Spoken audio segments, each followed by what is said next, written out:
स्वागत है।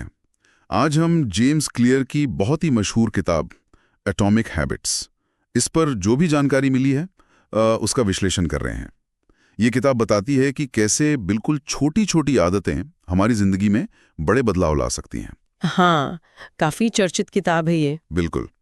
हमारे पास जो जानकारी है उसमें किताब के मुख्य सिद्धांत हैं, उसकी बनावट कैसी है, सबसे अहम सबक क्या हैं, और साथ ही इसकी ताकत क्या है और कहाँ थोड़ी कमी रह गई है, इस पर भी बात की गई है। ठीक है। तो हमारा मकसद है कि इन सभी पहलुओं से जरूरी बातें निकालें, समझें। अच्छा। और शुरुआत होती है एक बहुत ही कमाल के विचार से कि रोजमर्रा के छोटे छोटे सुधार अगर लगातार किए जाएं तो लंबे समय में सच में चौंकाने वाले नतीजे दे सकते हैं।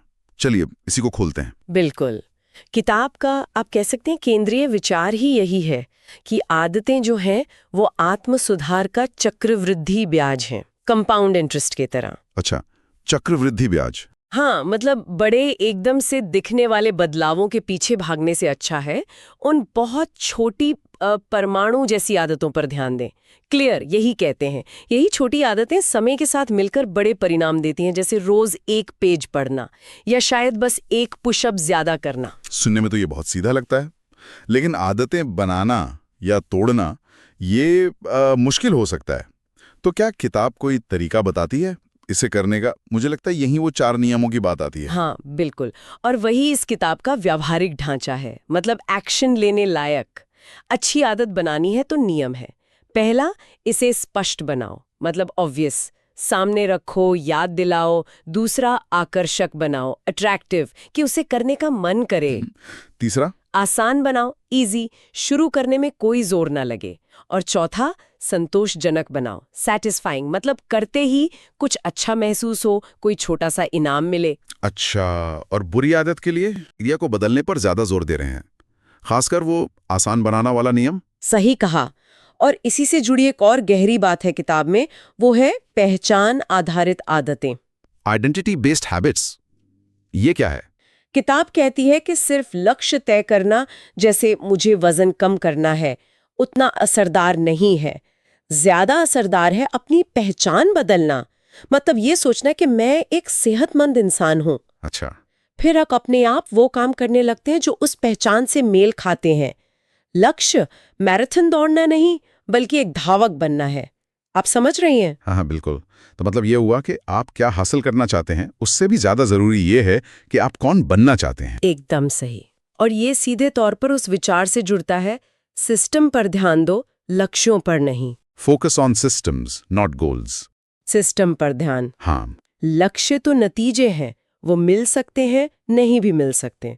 सिस्टम वो प्रक्रिया है, वो रूटीन है जो आपको उन नतीजों तक ले जाता है। क्लियर का एक बहुत मशहूर वाक्य भी है, you do not rise to the level of your goals, you fall to the level of your systems. आप अपने लक्ष्यों के स्तर तक नहीं उठते, आप अपने सिस्टम के स्तर तक गिर जाते हैं। वाह।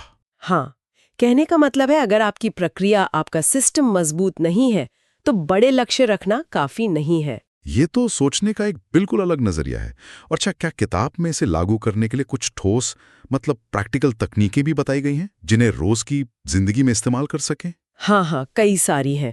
बहुत व्यवहारिक रणनीतियां हैं।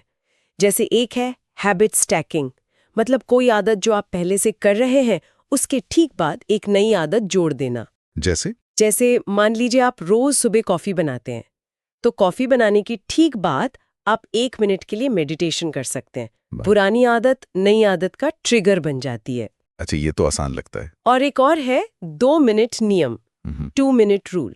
कोई भी नई आदत शुरू करनी हो तो उसे इतना छोटा कर दो कि बस 2 मिनट में हो जाए। सिर्फ 2 मिनट? हाँ, जैसे मुझे रोज पढ़ना है, ये बड़ा लक्ष्य है।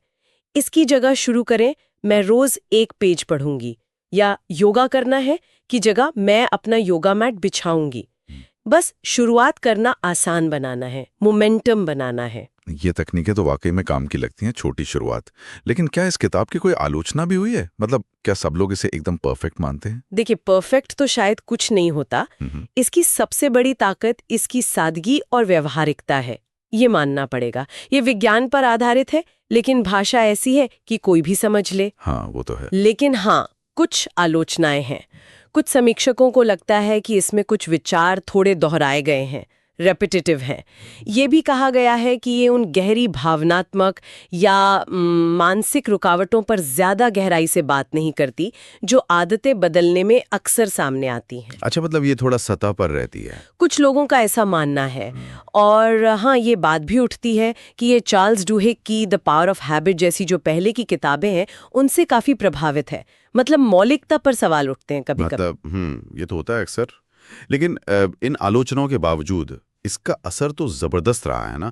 दुनिया भर में करोड़ों कॉपियां बिकी हैं इसकी। बिल्कुल। 1.5 करोड़ से ज्यादा प्रतियां बिकना ये अपने आप में दिखाता है कि इसके सरल और व्यवहारिक तरीके लोगों को पसंद आ रहे हैं। शायद काम भी कर रहे हैं बहुत लोगों के लिए। हाँ, ये तो मानना पड़ेगा।